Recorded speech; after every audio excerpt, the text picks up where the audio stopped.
At TEFL Kuwait, we are really excited to have you all from across the globe. This is really unusual for a teachers group to have members from so many different countries, but we are very blessed and lucky to have you all here. I know some of you are joining from across, which is like maybe United States or maybe other parts of the world, maybe south, north. So this is really great to have you all here. So just let me give you an overview before we start this event, because we really have short time. So I'm going to give you a quick overview into all about us, who we are, and because some of you might be new to TEFL Kuwait. And then Ms. Laya Magadam, who is the SIG Chair for Language Learning with Generative AI and member at large, will talk a little bit about her SIG, and then we will have speaker sessions, our featured speaker sessions from our guest speakers. And then in the end, I have a small surprise about where we have a brief introduction to Sheikh Zayed Sustainability Prize. And of course, we will have a vote of thanks in the end. Thank you so much for that. And so let me introduce you to TEFL Kuwait first. So as many of you might know, but some of you might be new to us. So TEFL Kuwait is an affiliate of IATEFL. So we started this group approximately 3 years ago during the COVID times, 2021. So this is our 3rd year running. And basically, we felt that there was a strong need to communicate and interact amongst ourselves. And that's how it came into existence. So I, myself, Miss Alison Kushki, who must be here, I'm sure, and Miss Sandra Stein, the 3 of us, we call ourselves 3 Musketeers, by the way. We started this group, we are colleagues. And so the purpose was to connect everybody. And so it's a free group. We believe in not charging our members. It's a not-for-profit group. And our main purpose is, and we are dedicated to continuous enhancement of English education to help people find opportunities for academic growth and professional development. We organize free webinars, hybrid events, workshops, in-person events, all kinds of, and of course, we do have an annual conference, and we have a fall conference, which sometimes is in person, sometimes we try to hold it as an online event to include our global audience, because we do have a huge global audience. And now, before I forget, we started it for Kuwaiti members, for Kuwaiti educators, but then we realized that we need to connect our Middle Eastern colleagues and everybody, because we have a lot of them. So we started connecting Middle Eastern educators, and then we felt that I think we need to connect everybody. And that's how we opened our gates to everyone, and that includes members spanning 7 continents. As you can see, this is a small representation. Of course, it has changed a lot. So we approximately have 1,350 members, 1,350 members, maybe more, because it grows on every minute. We are having more members added to this amazing group. And of course, the strength lies in its team and its members who are so dedicated. They always attend our events. Thank you so much for that. We have 11 SIGs. As I said, SIGs means special interest groups. We are trying to provide opportunities to people who have common background to connect together, organize their meetings within TEFL Kuwait. And this is basically different kinds of opportunities where they can share common interests, common problems, concepts, any kind of ideas they might have from their common backgrounds. These are some of the special interest groups that we currently have. We have English for Specific Purposes, non-native English speaking teachers group, which is of course represented by me. I am heading that group. We have Read English Actively for Language and Life Skills. We have research publishing in ELT, special education. It's a very strong group. Blended learning, English for Math, ELT through films, language learning with generative AI. Ms. Laya Magadam is here. She's going to talk about it in a while. We have a student special interest group, which is a very special group, which I'm trying to work very hard on it, trying to bring students to this platform so they can share their voice and how they want to be taught. And of course, the latest one is Neurolinguistics Special Interest Group. Ms. Allison would be joining us very soon, and I will ask her during the coffee break to talk a little bit more about special interest groups, how we can create more groups, we have these possible areas where you can apply. So the basic process is, if you have 7 to 8 members who share common group, common background, please connect with us, and we will be happy to connect you with the Miss Allison. Of course, she will be talking during the coffee break about it in more detail. And Miss Allison, she's waving her hand, and she will be taking the floor around 5 p.m. when she will talk a little bit more about it. So move on to very quickly. I would hand over before I just talk a little bit about myself. So I am the president of TEFL Kuwait, and I also head this special interest group, which is called Non-Native English Speaking Teachers in TESOL. And the basic purpose of this group is to connect people who have issues which are related to non-native English speaking teachers. And I think almost everybody today, we know we have outnumbered the native speakers. We have so many non-native English speakers in TESOL. So we have some common issues, some problems. So this is the platform where you can connect. This is the QR code. You can register. By the way, you can join as many special interest groups. They're all free. Join almost every one of them, or only of your choice. We keep informing our members through emails if they would like to join. So you feel free to join my group. And now I hand over without any delay to Ms. Laya, so that we don't run behind our schedule. Laya. Hello, everyone, and welcome to our today's wonderful webinar. My name is Laya, and I am the board member at large at TEFL Kuwait and the SIG chair of the language learning with generative AI. My previous SIG name was Teaching and Learning Grammar and Writing in the Age of ChatGPT, but I found it a little, I tried to broaden it, so I changed the name to capture more AI, more generative AI tools, and not to only focus on ChatGPT and English, and just be more specific on just some aspects of teaching English. Now we're focusing on all different languages and many different generative AIs. Okay. Last year I held a webinar on just with Dr. Sabah Al-Ali and focusing on ChatGPT and grammar and writing. But now we have wonderful speakers that are going to talk about different aspects of generative AI, different tools that we can use, and focus on more languages. This is it for me, and this is if you would like to become a member. By the way, something about my other role as a board member. We as members at large at TEFL Kuwait, we're in charge of promoting TEFL Kuwait and bringing more people to the table, and we have wonderful attendees and participants from all over the world, and we have many virtual events, and we have free membership. So if you're interested, please go ahead and visit teflkuwait.com and send your inquiries to info@teflkuwait.com. And if you would like to get in touch with me, there's the my email address, member@large.teflkuwait@gmail.com. And for more specific inquiries regarding my SIG, my SIG email address is listed below. And you can also, after you become a TEFL Kuwait member, because you have to be a TEFL Kuwait member in order to join our SIG strands, you can scan the QR code, and you will be sent over a link that you can register, and we will be having more wonderful events coming up on Discord, which is our wonderful platform that we use per our TEFL Kuwait members. And we will be having monthly or bi-monthly meeting, and also our SIG members can become speakers to present with my discretion as a SIG leader, and also we will be having more webinars to come. Now, I would like to take a moment and introduce our wonderful Laya, speaker. sorry to interrupt you, but because Alison is here, I would like to invite Alison just to say hi. So Alison, can you just open your video and say hi to everybody?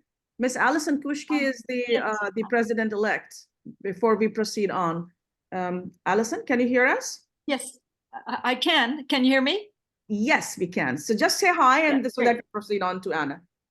Just saying hi and all my love and all my support. Please continue, Laya. Thank you so much, Alison. So Laya, so I'm just moving the slide. Yes. Yes, so I would like to introduce our first speaker, Miss Anna Hasper, who's a teacher trainer and Nile consultant, and she's going to be let's talk about the social and emotional competence for the classroom. Anna is an experienced teacher, trainer, and consultant based in Dubai. She's a Delta and CELTA tutor and Cambridge assessor. She has worked in a range of global training contexts for ministries, educational institutes, leading educational publishers. She holds a PGCE in primary teaching, a CELTA, Delta, MA, and MED in education, and she's also a PhD candidate at the University of Auckland, New Zealand. She's passionate about anything related to learning and teaching. Her research interests are in the areas of teacher educator, professional, learning, and emotional psychology, with an emphasis on motivation, engagement, and social emotional well-being. Anna, you have the floor. You can share your slides. Yeah, I will stop sharing my slides. I will stop sharing my slides, Anna, so you can share your slides. And you should now be able to see my slides. Is that correct? We can see your slides now. Yeah, wonderful. Thank you so much, Alaya, for the lovely introduction. And thank you so much, Rana, for inviting me today. And yeah, I'm really excited to be here. And I see there's loads of people as well in the chat box. We've got about 100 different people, all sorts of different nationalities. I can see Canada, Kuwait, Iran, Palestine, Algeria, Ireland. So lovely. Yeah, very briefly before we get started, if you want to get in touch, because I always run out of time at the end, feel free to send me an email or just connect on LinkedIn, because that is a very easy platform as well. Any questions you have about this topic, social emotional competences is definitely one of the areas I love working in. I like AI, but I will explain why this is probably the area that interests me most, particularly at the state we're in, looking at our learners. So feel free to get in touch afterwards as well. And some are from Tashkent as well, Uzbekistan. Oh, lovely. Thank you for joining us. And I just want to say before I get started that I'm incredibly grateful that you've taken time out of your busy schedules, because I know as lecturers, as managers, as teachers, we've got a very busy life. Yeah, time for tests and exams are coming out as well. So we have loads to do. So I'm very, very grateful that you've decided to come and join this beautiful TEFL Kuwait event this afternoon. So good, so let's get started. I can see you all know where the chat box is. As you might know from my webinars, they are quite interactive. So if you want to participate, I invite you. It's always by invitation. If you say, I don't want to participate and just listen and watch, that's absolutely fine as well. But let's get started then. Just want to check in how you are feeling at the moment. Saturday afternoon, for me, it's about 5:20. It might be a bit earlier, it might be a bit later. I can see Basit saying happy. Aisel saying, well, so, Mamie. Joanna, thank you. I can see people going very excited as well. That is beautiful to see. Thank you for being so active in that chat box. 1 and 2 a little bit. Yeah, maybe a so, maybe a 2 or 3. All good. All emotions are valid.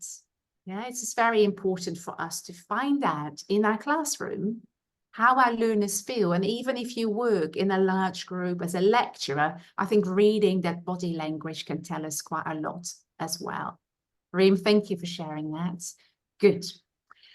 Next question I have for you, I'm very sorry. Can you tell me a little bit about what your teaching context is? Maybe you teach young learners, maybe teenagers, maybe young learners, teenagers and adults. Maybe you're a researcher and don't teach so much anymore. Maybe you're a manager. Maybe you do something completely different. You can give me a 6 if it's not on my list. Great. Teens, adults, secondary, young learners, researcher and teens. Ah, beautiful. At the moment, I am pre-primary. I do some volunteer work here at a nursery. I'm teaching adults IELTS, and I also do my research. So lovely, beautiful, lots, a mixed bag, as I would call it, I think, as a teacher. So that is all good. The only thing I'm going to say, I will do some activities with you, and loads of them are intended for you to take away. But you know your students, your level, your abilities of your learners much better. So think about that activity. If you want to take it away, how you might want to adapt it to your level. Yeah, the first activity, how do you feel, with the smiley faces? We could do thumbs up, or we could just say 1, 2, 3. So think about, you are the specialist in your context. Great. Thank you so much for sharing that. Now, the next thing, last question for now, I promise. I'd just like to find out a little bit about how your week has been. So there are 2 options. You can either decide to share, if you want to, it's voluntarily, in the chat box, one thing that you are looking forward to this weekend, or one thing that made you smile last week.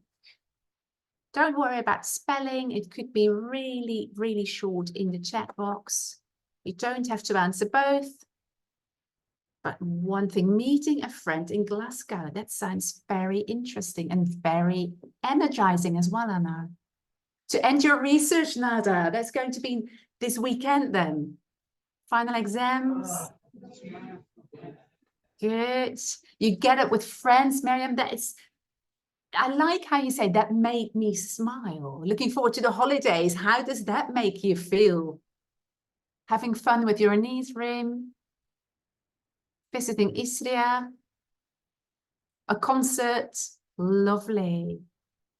Studying for your kids? Great. I'll give you another couple of seconds, and then I'll explain a little bit more about this activity. Ram, thank you. As you reconcile with your dearest friend, that is beautiful to read. Thank you for sharing that. Seeing your master's friend here in the chat.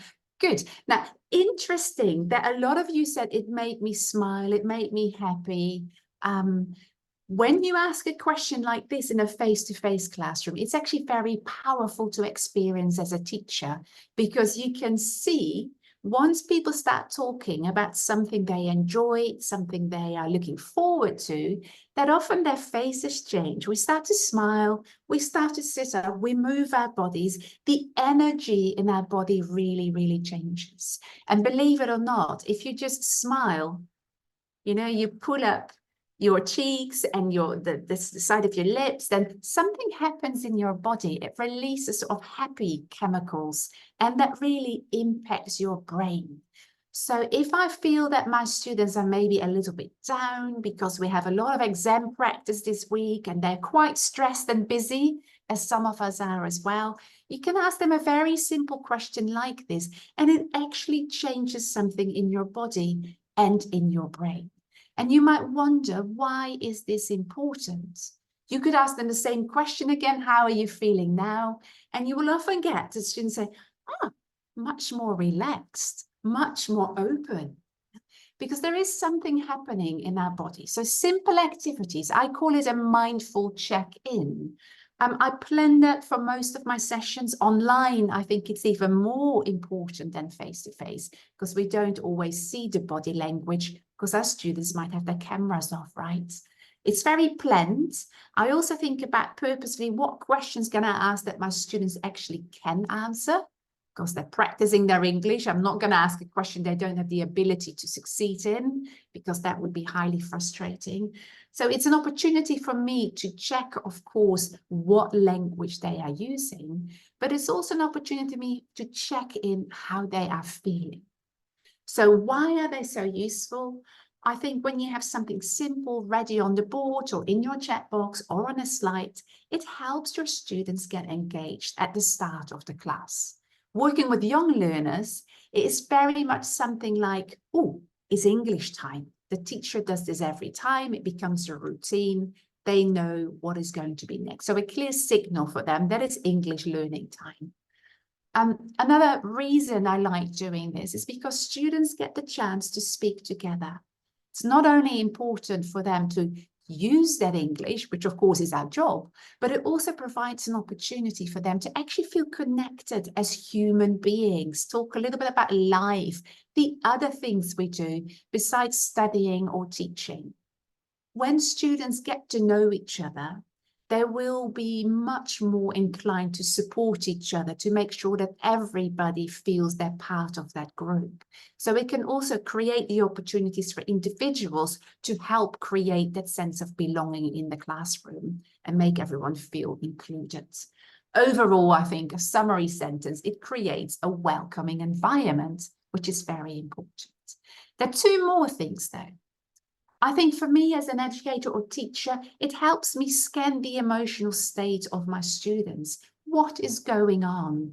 Because there's so much going on in their life outside the classroom that it's really important to just think beyond seeing a name or a number. And also, of course, if my slide wants to play, it is saying no, there it is. It helps to create a state that is conducive to learning. Because when we get in a state of positive emotions, our brain is much more open. As you might know from your own experiences, when we are worried, scared, or fear something, we really don't have the mental space to go and listen and take in all this cognitive information and store it.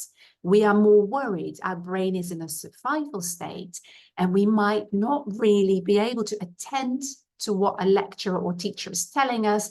If we don't have the attention, we cannot encode it, we cannot store, and we cannot recall that information. So creating a welcoming, open environment where we actually are in a resourceful state for learning will help that learning journey immensely. So that's what I want to talk about today in my session. It's all about social emotional competences, and I'll explain in a minute how this links to AI. But if you are hoping to get all sorts of tips about how to use generative AI, not in this session. There is a huge link and there's a lot we can do with generative AI and sense of belonging, pair work, group work, but we only have 30 minutes. So I thought I'm just going to start at the basics. So I'm going to start with why social emotional competence is important, before I'm going to look at the what. Now, I doubt it, but we might have a minute or two that I can actually talk about how, but we can always do that another time. So, another lovely, yeah, you're allowed to express your students their feelings about themselves or what's going on before they start. That is beautiful because that actually really helps to get our brain in a resourceful state. Thank you for sharing that.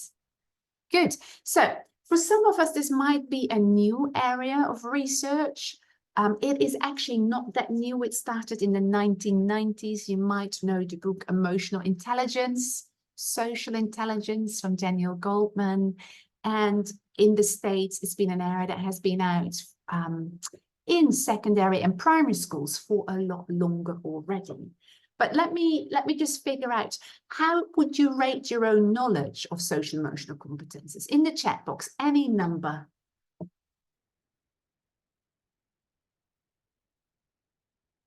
I see some 2s, I see some 4s, I see some 3s. Wonderful, quite knowledgeable, lovely. Little knowledge. Yeah, some knowledge. I see a lot of 3s. I think once we talk about it more, you probably are going to say, oh, I knew more than I expected about this. I was just not using this label for it. And that's often the case, right? When we talk about theories and then we compare it to practice, we're already doing it. We just call it something different. Beautiful. Good.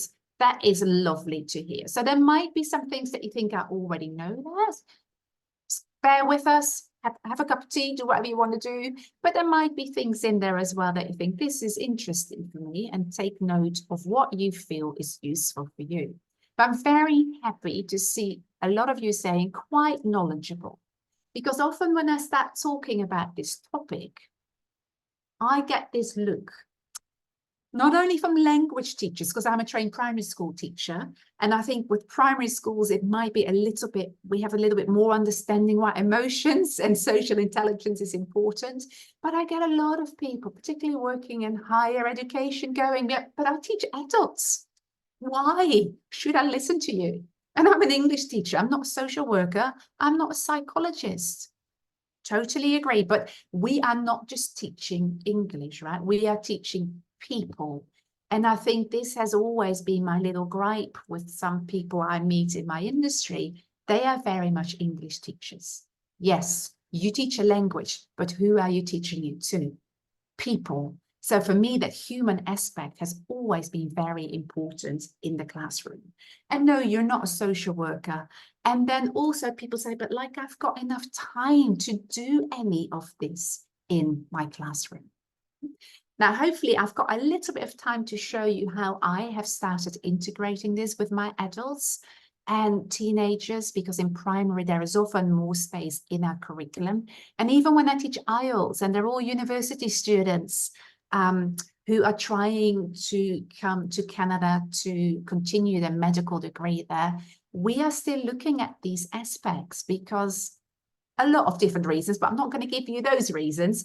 But yes, can you help me out? If somebody would ask you, why do social emotional competences actually matter in teaching or in the classroom? What would you reply to people who question you?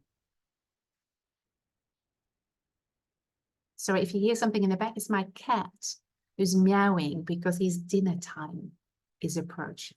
Apologies, it's very loud. So what would you answer when somebody asks you, why does it matter?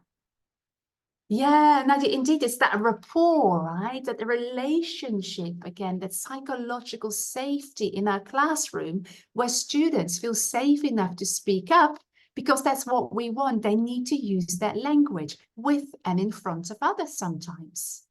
Maybe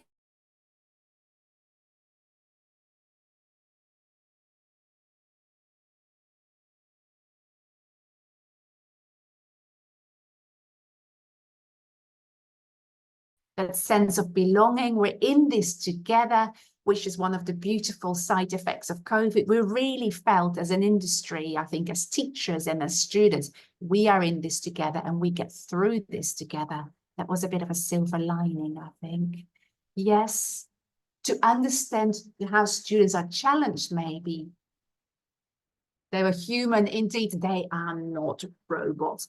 Beautiful. And for teachers, Miriam, most important that we have some empathy for our learners, right? We often think, oh my goodness, I taught this last week. Why don't you know this? But I think we all know learning is not linear. There's a lot going on in our minds, in our life. It all impacts what we do. And there are a few things that have happened or are happening in our current context. So I don't know if you can guess what these images represent that are happening or has been happening in our current context.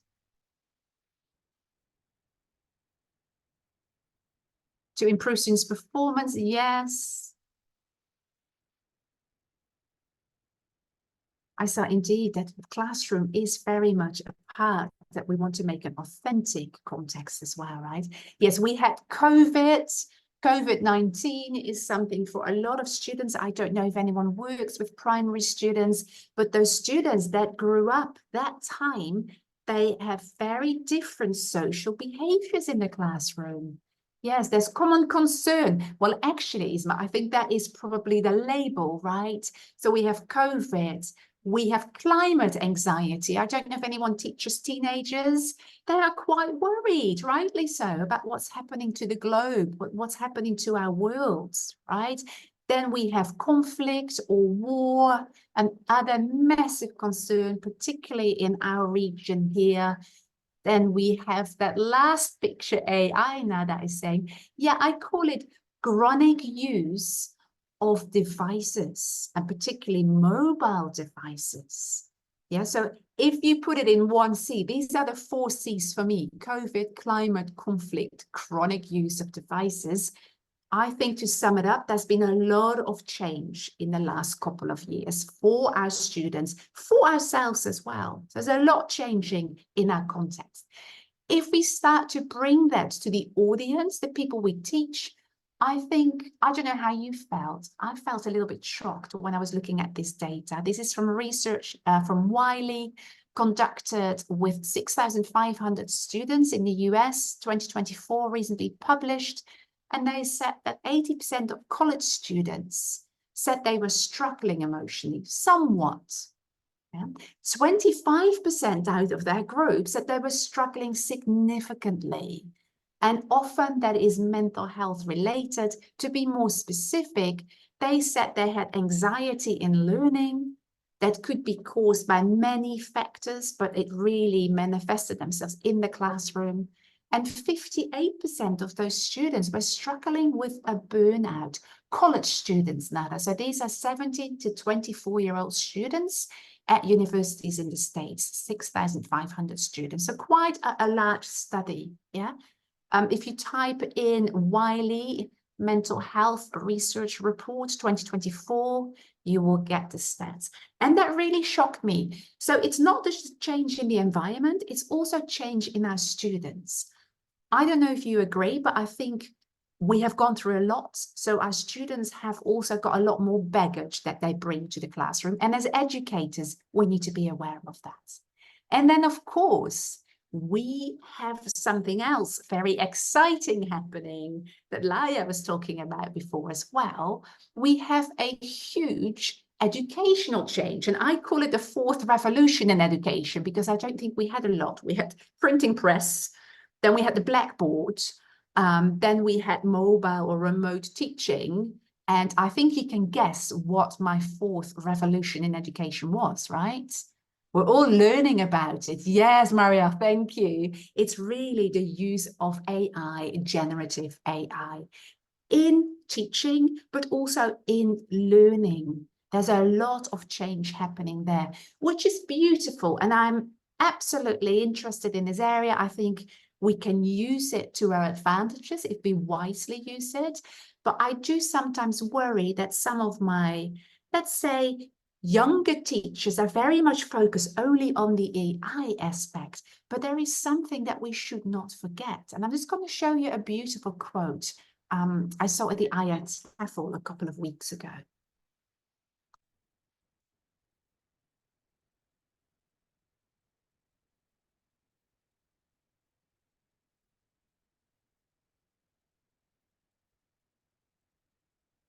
I don't know if you agree with this quote. You can put a plus if you say yes, a question mark if you think, no, I don't really get it, or a minus if you say, I totally disagree with this quote.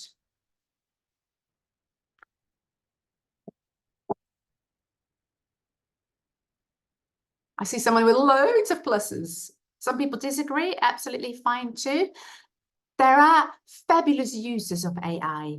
I'm learning Spanish, and you can actually just have a conversation. I can record something and it gives me something back, another question.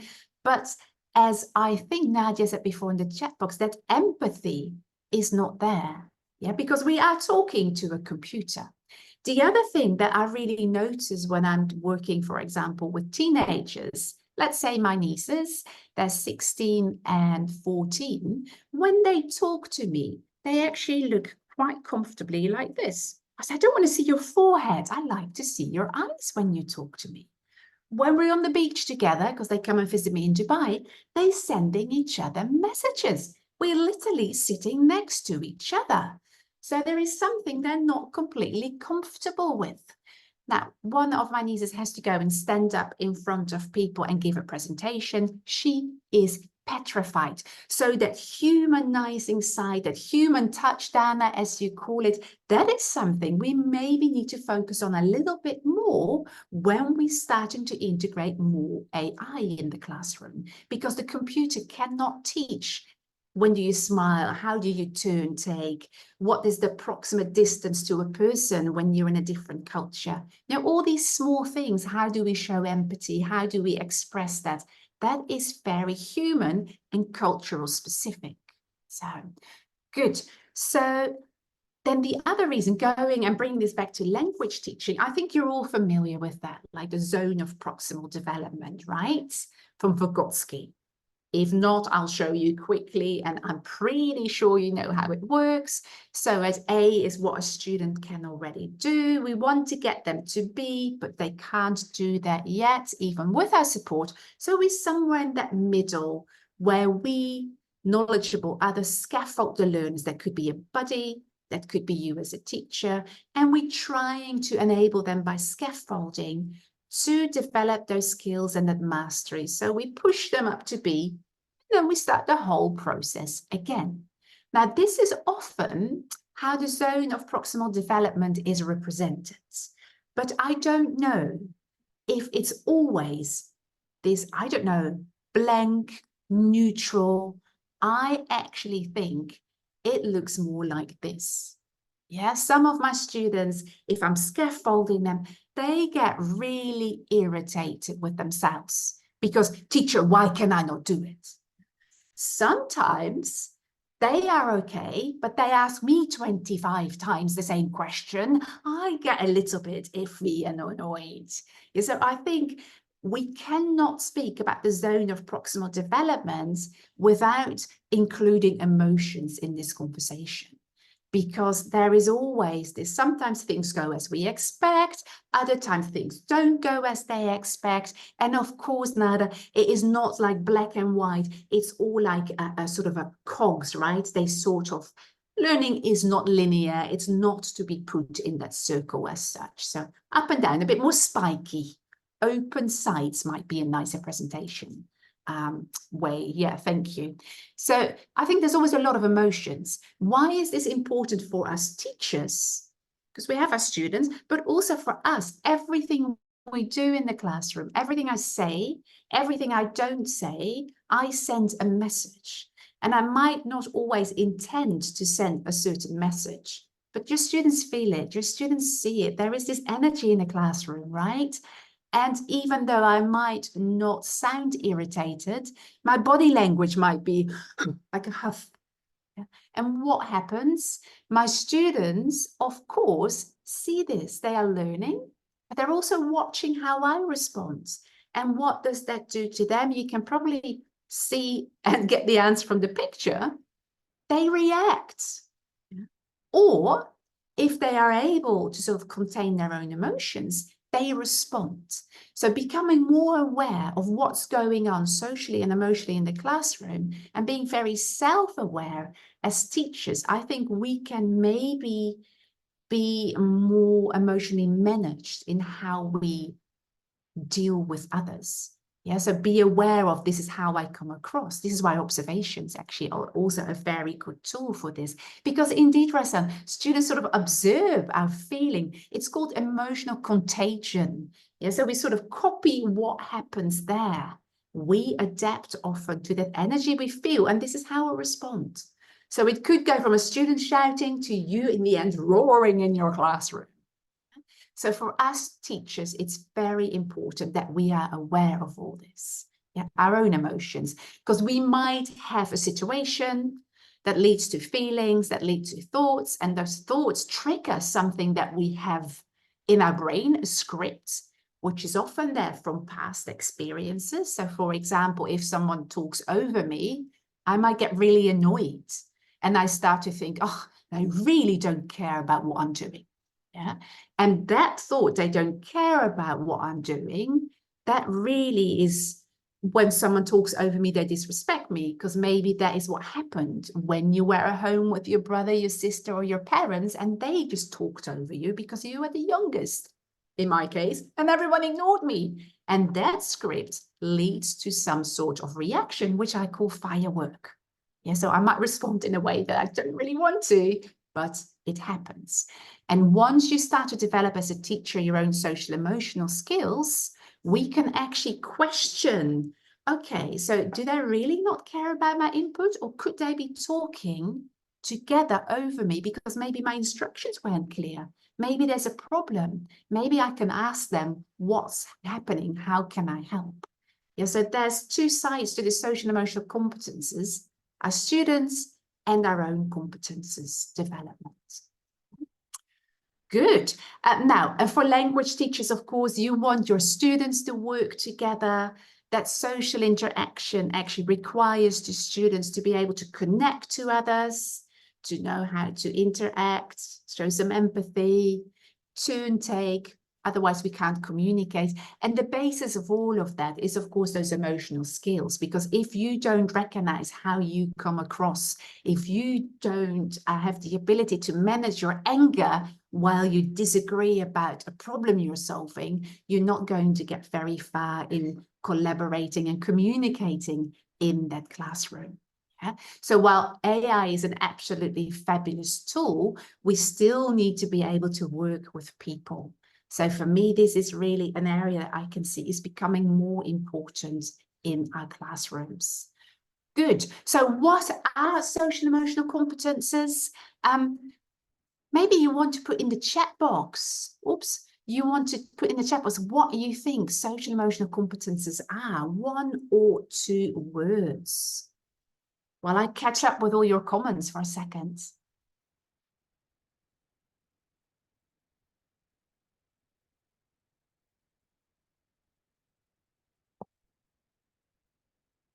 Abdul, nice one, an emotional scaffold to climb into that second circle. Very nice.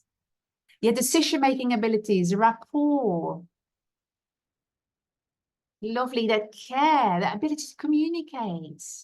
Yes, totally. To control your emotions, Sandri, when communicating. Interacting. Being able to greet politely, Abdul, totally, because that goes from that social awareness. How do you greet? Personal agency, how do you manage yourself? So if we talk about social emotional competences, this is taken from Cassell. Let me see if I can get that website there for you. There's a new definition in 2020, but it gave away a lot more information than I have time for to explain.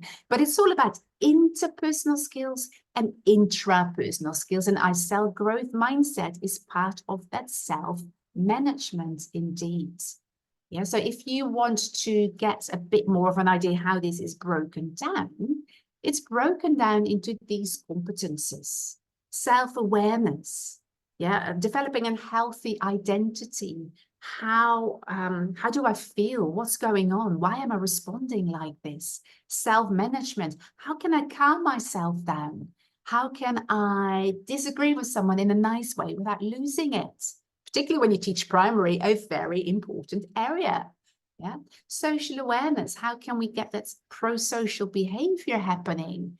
Empathy, showing care for others, helping other people. Relationship skills. How can we work together? How can I make friendship? How can I maintain friendships, for example? That collaboration. Culturally responsive teaching, Azura, totally. I think that is very much in that social awareness for us teachers to make sure we provide social responsive input to our students. And that responsible decision making, thinking that we're part of a system. It's systems thinking. When I take a decision, it impacts me, but also my family, my community, and possibly the world. So ethical decision making. Yeah. So I've put the answers here because I know that I've got 5 minutes left. So you might want to ask me some questions in a minute. But I think this is no surprise. Now, there is a lot in these definitions, and I can only encourage you to go to that Cassell website and have a little bit of a look. And maybe there's one that you think, you know, this is really what interests me. And this is really what is most necessary for my students. Yes, so Joanna, there's self-management is a very good thing to teach to younger learners. We can actually teach. I taught 5, 6-year-old children in school. I had 27 of them in my classroom. And we talk about how do you manage yourself? It could be cleaning up the pencils. It could be helping hands. It could be friendly. It could be in their frustrations. Yeah, so then we can talk about that. We put tools in place. It takes time, but then when they're angry, I'm like, okay, so what can you do when you're angry? What choices have we got? And then they can sit in the corner and cool down, or they can go to the calm corner and have a breathing activity or a drawing activity. In that way, it also helps your classroom management. Now, I don't know, I'm just going to ask you to take a quick breath. So we're getting to the end of this.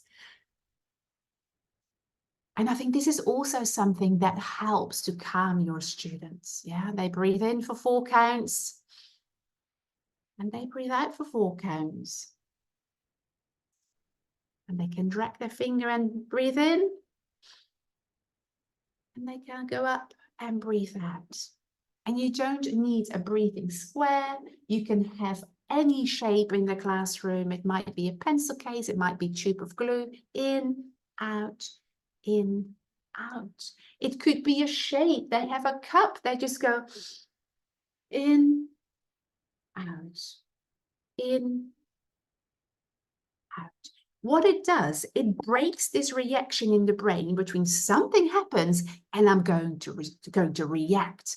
By breathing, yoga breathing technique, by pausing in any way. 3 things that you can see around you, 3 things you can smell, 3 things in your favorite color, red. You break that automatic reaction in the brain. And you can actually think, okay, how should I respond to my students? And this is what you can teach your students as well. How can we respond? We've calmed down our brain. We have broken that automatic reaction. So what is the best way to respond to me still not understanding this maths question? Yes, not getting angry. Maybe it's asking questions. Maybe it's rereading. Maybe it's asking your buddy. Yeah, so little techniques like that. So very briefly, if I look at implementing this in schools, I would say you can either nudge it with an activity I've just shown you. I'm not explicitly teaching it. But I also have lessons that are all about stress management. We watch a video where somebody talks about stress, or we reflect on, we do a reading or a listening, you know, true, false questions on the topic. And then we reflect, what other ways could we manage our own stress? And I think that's very important when we talk with teenagers towards the exam periods. So also, I try to model, if I get upset, I try to model what I do. Like, okay, I just need to breathe in, breathe out for a minute. Just open your book, read in your reader, give me 1 minute. If they see me normalizing it, they hopefully see that this is a normal approach. It's useful outside the classroom too. Then, of course, the materials we use in school, there might be a reading on a blind student. Why not get them to reflect, stepping in that person's shoes? How would you feel if you couldn't see? What would you think other people might need to help you with? Conditional, if I were, I would. You know, so we can actually integrate it based on the topics we have. Then we have materials that can really focus, like a reading on stress, on social emotional competences, and also sprinkling in some breathing activities, or the first activity we started with today. Yeah, getting them in that positive mindset to get them ready for learning. Right, I'm very much aware that my 5 minutes are probably up, Laia. So you might want to think after this session, my social emotional reflection tool, what have you learned, your heads? How do you feel about what we talked about today? And what action will or can you take next for yourself and your learners? Other than that, I'm going to say thank you. And if there are any questions, let me know. Thank you so much, Anna, for a great presentation. It was very informative to me as individually. I'm sure everybody else also enjoyed. Now the floor is open for anybody who has any questions. I have 2 questions jotted down already, scrolling up the chat. One question that I'm not sure the name of the person, where can we classify language awareness? So language awareness, you mean how we teach language? I'm not sure the word. How can we, I just have this question, where can we, or how can we, and where can we classify language awareness? Yeah, because I'm not entirely sure about the classify, but if you ask how does this relate, or how can we actually link this to language teaching? What they meant, but Yeah. yes. Sorry to interrupt. I think this is Miriam. Miriam, would you like to ask the question yourself? Maybe you can unmute yourself and ask Anna yourself. Be more specific.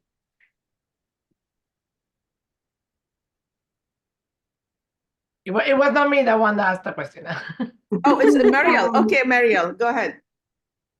No. Yes, hello everyone. Miriam. My question is, yes, hello everybody. Thank you for the presentation. My question was, in what ways can we, for example, relate language to social development inside the classroom? We should not forget language. So how can we relate it to develop social context in the classroom? Lovely question, Miriam. I'm actually writing a book on that. It's coming out in June, so look out on LinkedIn. There's different ways. So when I go back to this little slide that I showed you, that you can implicitly nudge it, we could do a group work in the classroom. So we have done just the normal activity, present perfect, have you ever been, da, da, da, da. And then at the end, we could say, okay, so how did it work together with the three of you? Who said more? So we can reflect, for example, on that social awareness of turn taking. We can reflect on, oh, she said she has broken her leg. Did you show empathy? So in reflection on an activity, you could integrate it. How did we work together? How did you show your empathy? The other thing, of course, I believe if students are not feeling that psychological safety, if they're not feeling they can share things together, for me, social emotional competences are actually the table that I put my glasses, my plate, and my cutlery on, which is my teaching of the language, the grammar, the vocab. Because if students are not in the right state, they can't learn. So it's creating the conditions for learning.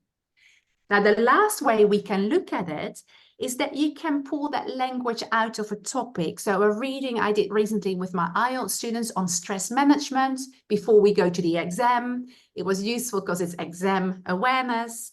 It was also useful because there were lots of imperatives in that text. So we did the reading, we talked about how can we manage stress, but of course we then focus on how did they write these tips for you? What did you notice?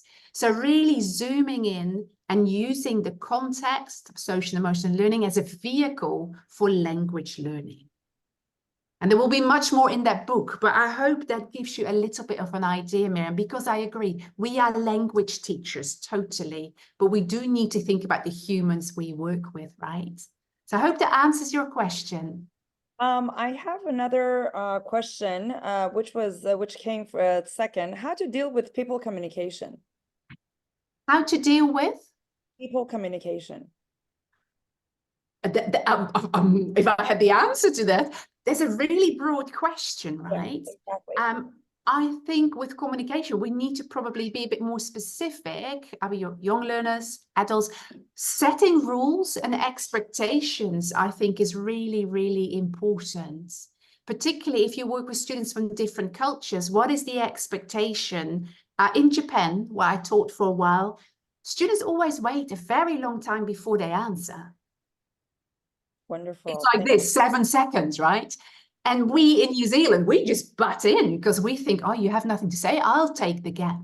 So it's also talking about, so what do we do if you want to say something? How much time do you think it takes before we can respond? May I say something? So really talking about how, what we expect, the norms and patterns in communication, if that answers that question, because it's very broad, Laia. Yeah, I know. I'm sorry. These are questions that I have. Another one, Reem Salman is asking, do you think the social emotional aspect applies to college learners or only to the primary education area? Because the college is a more open and free space and students seem to care less about what the instructor says.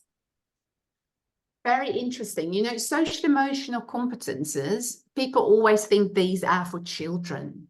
But to be honest, I think we all know adults in our life that if you say something like feedback, they get super defensive and aggressive. And you're just like, whoa, I really didn't mean it that way. I'm not attacking you.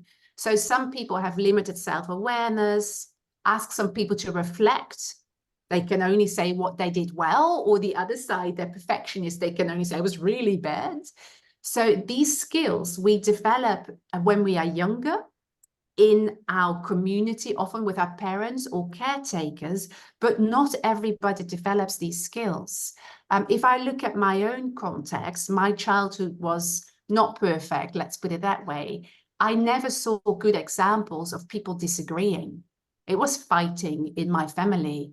So when you grow up and you start to have a disagreement with someone, I would go in like a bull, because this is what happened in my family, right? So I had to sort of understand, oh, you can actually agree to disagree. That is okay. I don't have to fight to survive. So I do think that we're not all so lucky to get these skills modeled at home, and therefore we might not develop them as well as they would benefit us in our lives. And particularly as teachers, I think we need to develop these skills to be able to work well with others. So college students, some of them might have beautiful social emotional competences, others could benefit from a bit more growth. Thank you. Is it about effective domain?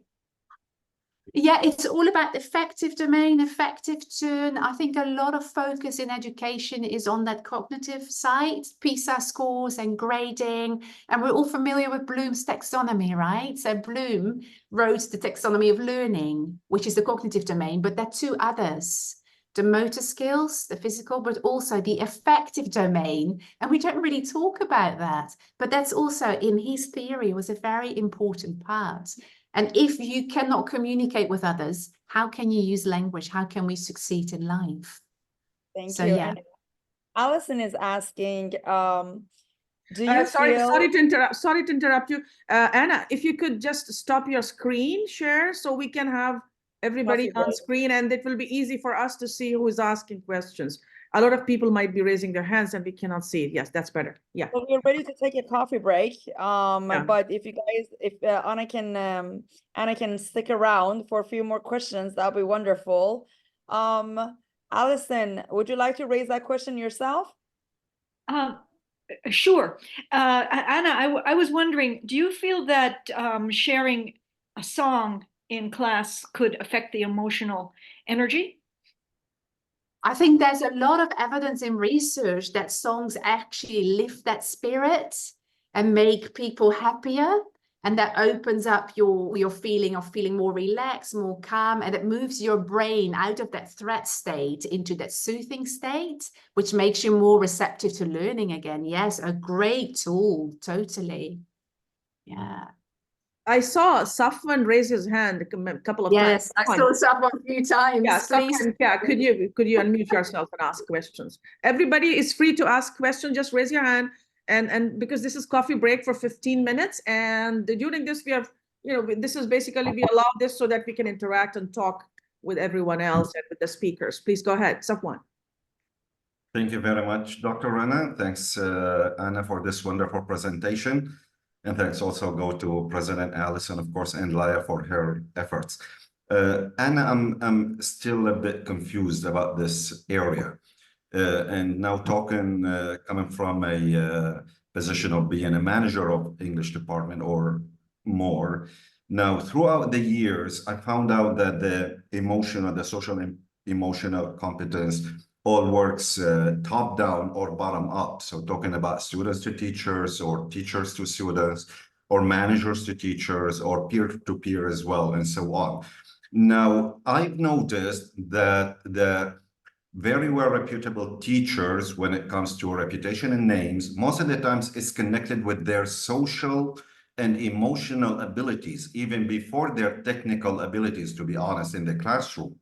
And vice versa. I had to say sorry to some teachers who were technically very good. However, they lacked some emotional and social skills, which was something that from my perspective, we could not develop, because even in the circle, now maybe you wonderfully talked about the classroom, and then we talk about the school, the family, the caregivers, let alone the community. So how can we do as being on top, for example, or in position of, management? How can we do with teachers, if I can just shift the topic a bit about social and emotional to teachers?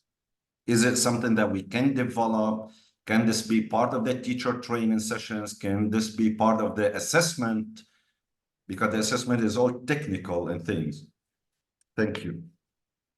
Very, very interesting question, because I think first of all, like the basis of all learning is emotions. I think it was Plato said that a very long time ago. So if you want your teachers to learn, I think it's really important that we as managers or directors of schools, that we actually role model the behaviors that we want teachers to have. So the most important one, as you said, is really the ability to make other people feel safe, the psychological safety in your classroom. So building rapport, student with teachers, really important. So for you as a leader, I think, how do you want to approach that? So you build good rapport with your teaching staff, so they are actually, they feel comfortable enough to come up to you and say, I've got a problem in my class, can you help me? So it's very much, some people say personality, depends on what your definition is of personality, because it is something we can learn. And I think there's enough evidence of neuroplasticity nowadays that even older people, honestly, my dad's 86, he is actually learning empathy. He is so much more empathetic at 86 than he was when we were kids, because we've been talking about it, that you know, you can't do this. You have to think about other people. So it is something teachers can learn. But I do agree that, how do you see this as an assessment or a job tick box? You know, I don't know, do we want to assess that? Is that part of what we do? But finding a teacher who can actually create that rapport and makes the students feel safe, for me, that's often my first criteria when I hired teachers, when I was a principal in New Zealand, because I believe the techniques, the methodology, the strategies, teachers can learn. They can observe me, I can support them. But if they are not willing to put the effort in to build rapport and show empathy and kindness, it becomes very hard, in my opinion, to get a good teacher. So yes, model at the start and make teachers aware of this, because I think a lot of teachers could do with maybe a bit of just awareness raising of the topic, and then they start exploring this topic themselves, and you could model how important that is in your context. Yeah. I think Nada has a hand raised. We have Sani after that, and Mario. Thanks for your question, Safan. Nada? Hello all. Hello Rana, Alison, Laya, and Anna. Hi, Nada. Hi. I take much care, or I care much for my students' social and emotional side in the classroom. But there is a problem that I sometimes face, which is there are students who need much time to answer a question. And because I care about this side, which is the emotional and social, I wait for them to answer, but they take time and it's time consuming. But I cannot skip them or ask another student to answer the question. So what is the typical or the perfect time to wait for a student? And what is the solution for such a problem if you know very well that the students or the students will take much time to answer?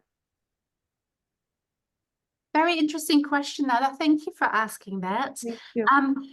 I think there are two things. If you look at wait time, research will say that it's about 7 seconds, but we're talking about second language learners, and I don't know what age group you talk about, but I have noticed that teenagers, yeah. So, but teenagers, I think, is even harder because they feel quite inhibited. They don't want to make a fool out of themselves in front of others, right?